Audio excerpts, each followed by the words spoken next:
अब तत्व की बात करते हैं, तत्व का दर्शन कराते हैं अगले श्लोक में। नासतो विद्यते भावः ना भावो विद्यते सतः उभयोरपि दृष्टोऽन्तः त्वनयोस्तत्त्वदर्शिभिः। अब ये बड़ा सरल सिद्धांत है, इसका जब हम भाषांतरण करेंगे तो आपको लगेगा कि भगवान कृष्ण ने कौन सी खास बात करी है, लेकिन खास बात यही है। कौन सी खास बात है? जो वस्तु होती है वो होती है, जो नहीं होती वो नहीं होती। इसमें कौन सी खास बात बताई? खास बात तो महाराज यही है कि जो परमात्मा तत्व सतः अभावः न विद्यते। यदि हम देखो, यहाँ से विचार जरा सूक्ष्म है, जरा ध्यान से सुनना। हम अपने आप को कुछ भी समझ ले, चाहे अपने आप को शरीर समझ ले, तो भी दुखी होना यू कैन नॉट जस्टिफाई। हम अपने आप को जीवात्मा समझ ले तो भी दुखी होना यू कैन नॉट जस्टिफाई। और हम अपने आप को परमात्मा या आत्मा समझ ले तो भी हमको दुखी होना जस्टिफाई नहीं हो सकता। कैसे? पहली बात, यदि हम अपने आप को शरीर समझ के बैठे हैं तो ये शरीर में तो विकार सभी के आते हैं। शरीर की जो 6 विकार है, अस्थि, जायते, वर्धते, विपरिणमति इत्यादि। फिर शरीर पहले माँ के गर्भ में होता है, फिर जायते पैदा होता है, फिर ऊपर बढ़ता है, फिर चौड़ा बढ़ता है, फिर बूढ़ा होता है, फिर उसमें रोग आते हैं और एक दिन मर जाता है। यदि ये प्रत्येक शरीर का यही बायोग्राफी है तो अपने भी शरीर का वही होगा, उसमें रोना धोना काहे के लिए?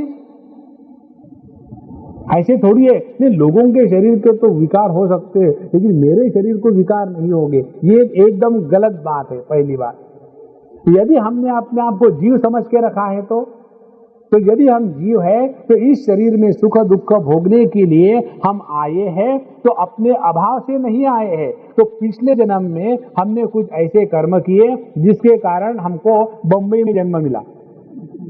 अब इस जन्म में ऐसे कर्म करो कि जाकर के झुमरी तलैया में जन्म मिलेगा और सुखी रहो।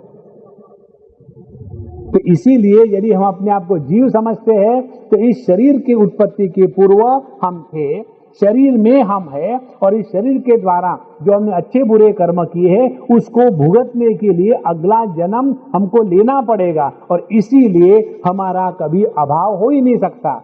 तो चाहे हम अपने आप को शरीर समझ ले, you cannot justify miserable condition. यदि हम अपने आप को जीव समझ ले तो भी हम जस्टिफाई नहीं कर सकते कि हम दुखी क्यों है। और यदि हमने अपने आप को परमात्मा स्वरूप समझ लिया है तो दुखी होने का तो चांस भी नहीं, सवाल भी नहीं और जरूरत भी नहीं।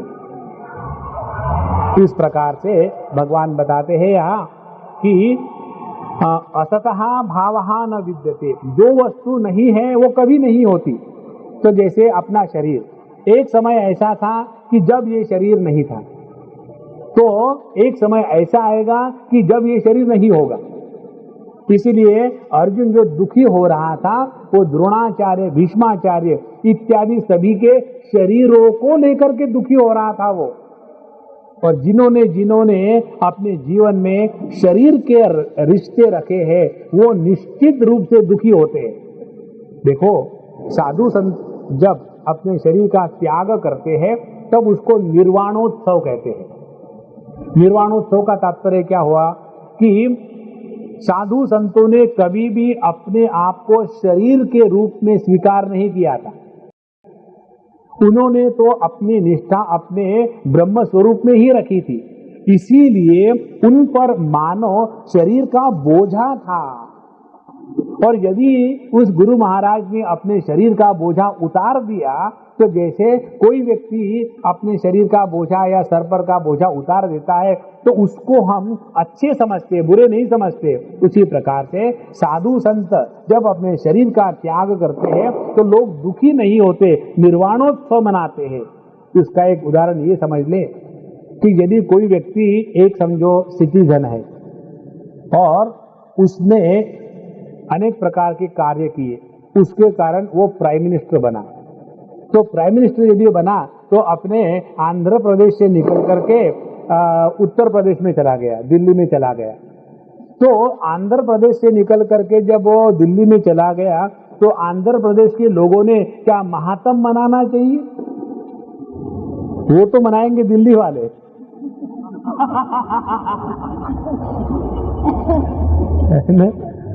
कारण क्या कि वो जब अपने छोटे से गांव को छोड़ के चला गया है बड़े स्थान पर, तो उसको तो हमको सेंड ऑफ देना है। We have to congratulate him. इसी प्रकार से चाहे हम अपने को शरीर समझ ले या जीव समझ ले या परमात्मा स्वरूप समझ ले, दुखी होना किसी भी हालत में ठीक नहीं है। ये बताने के लिए ये सिद्धांत है कि असतः भावः न विद्यते। तो जो वस्तु है ही नहीं वो कभी नहीं रहेगी। तो बीच में हाँ, इट कैन अपीयर, कोई वस्तु का बीच में उगना और फिर नष्ट हो जाना ये तो स्वाभाविक है और चलता ही रहेगा। उसी प्रकार सतः अभावः न विद्यते, और जो वस्तु नित्य निरंतर है उसका कभी अभाव नहीं हो सकता। अभी इसके ऊपर ध्यान की प्रक्रिया हम आपको बतावे। देखो, ध्यान करने की जो अनेक प्रक्रियाएं है उसमें एक ये प्रक्रिया है, इसका अनुसंधान करें ध्यान के लिए बैठने के बाद। इसका कि किसी भी प्रकार से क्या हम ये सोच सकते हैं कि मुझे मेरा अभाव अनुभूत हुआ? इस पर विचार करें। कभी भी हमको अपने अभाव की अनुभूति नहीं हो सकती। तो यह जो मैं अपने अभाव के अनुभव का अभ्यास कर रहा हूं, इसका अभाव कभी हो ही नहीं सकता। और बाकी की चीजें देख लो, स्थूल शरीर से लेकर के कारण शरीर तक के, तो स्थूल शरीर का अभाव स्वप्नावस्था में और सुषुप्ति अवस्था में होता है।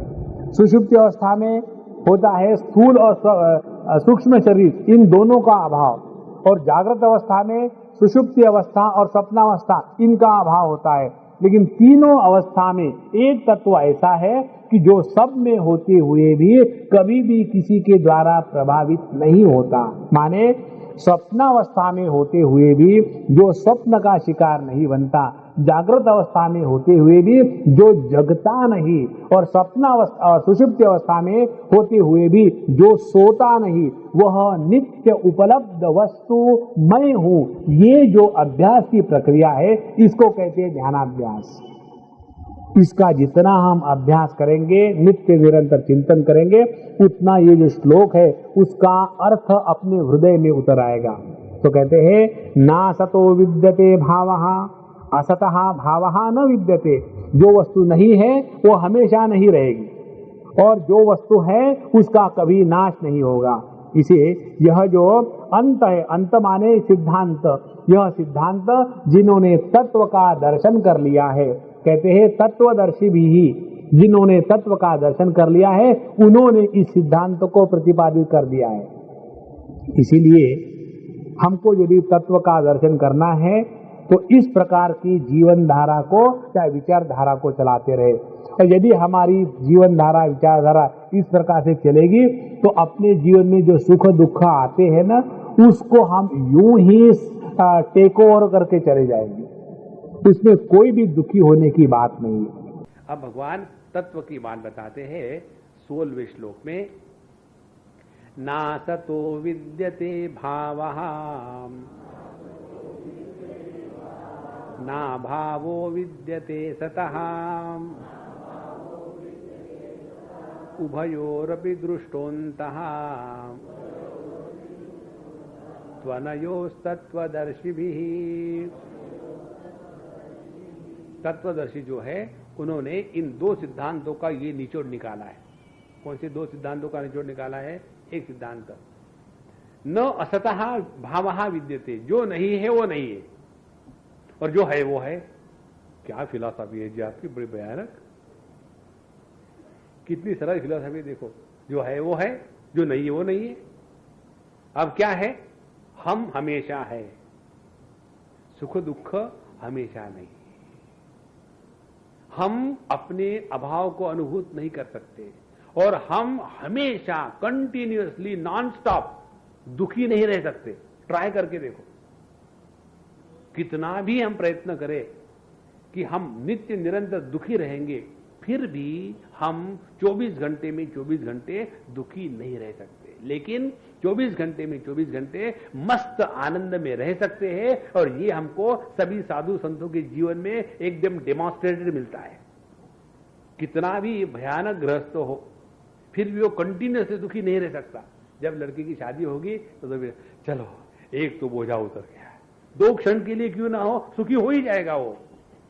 इसीलिए ये जो हमेशा दुखी रहने का जो प्रयत्न करते हैं लोग, उनको कभी सफलता नहीं मिलेगी। तो जब सफलता नहीं मिलेगी क्यों प्रयत्न करें? इसीलिए सिद्धांत समझ लो, जो नहीं है वो नहीं है, जो है वो है। अब ये सिद्धांत हृदय में उतारना है। तो सवाल दूसरी बात ये क्या है? तो केवल एक ही तत्व है, उसको नाम न दे, केवल मैं हूं। अब एक हम आपको सूक्ष्म बात बताएंगे। जब शब्द का अर्थ मैं के रूप में ग्रहण होता है, तब हमको शब्द का अर्थ ग्रहण हुआ, बाकी सब अनर्थ है। उदाहरण ले लो एक, समझो किसी का नाम विश्वनाथ है, तो विश्वनाथ को उसकी बीवी को पूछो, do you know Vishwanath? Yes my husband, nagging fellow. Immediately Vishwanath का अर्थ पति हो गया। और उसके बच्चों को पूछो विश्वनाथ का, विश्वनाथ हिटलर, वो वहां विश्वनाथ का हिटलर निकल गया। किसी वैयाकरण को पूछो, ग्रामेरियन को, विश्वनाथ में एकदम उसको तोड़ फाड़ करके संधि और विकास करके बता देगा, ये इसका अर्थ है। और हमारे भोले बाबा के भक्त को पूछो, विश्वनाथ माने भगवान विश्वनाथ जी की जय हो। और जिसका नाम विश्वनाथ है उसको पूछो, विश्वनाथ माने क्या? मैं। जब शास्त्रों के शब्दों का अर्थ मैं के रूप में ग्रहण होता है, तब हमने शास्त्रों के शब्दों के अर्थ को ग्रहण किया है, बाकी सब अनर्थ ही अनर्थ है।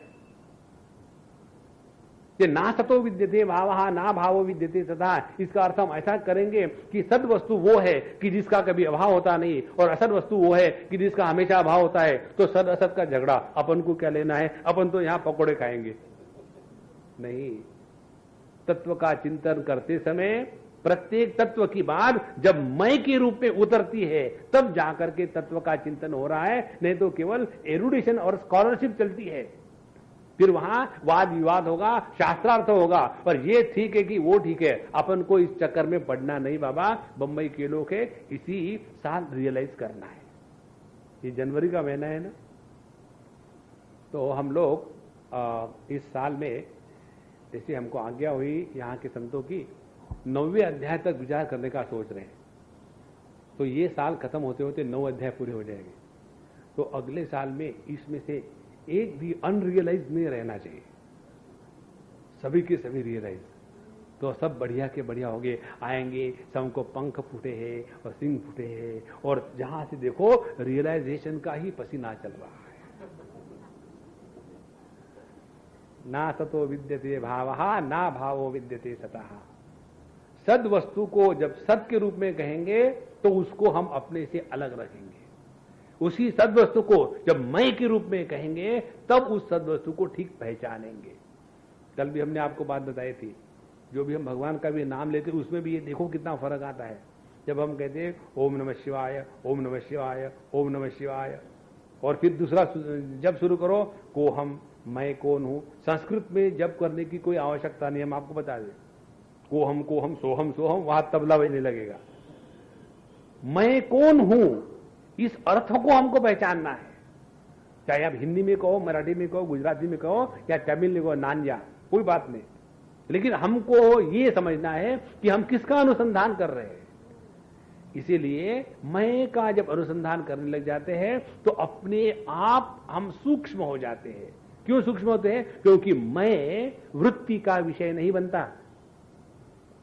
जब अहम वृत्ति अहम का अनुसंधान करना शुरू कर देती है तो वृत्ति का कपड़ा निकल जाता है, और वृत्ति रहित जो अहम है वही अपनी असलियत है, तुरंत उसका ज्ञान हो जाता है।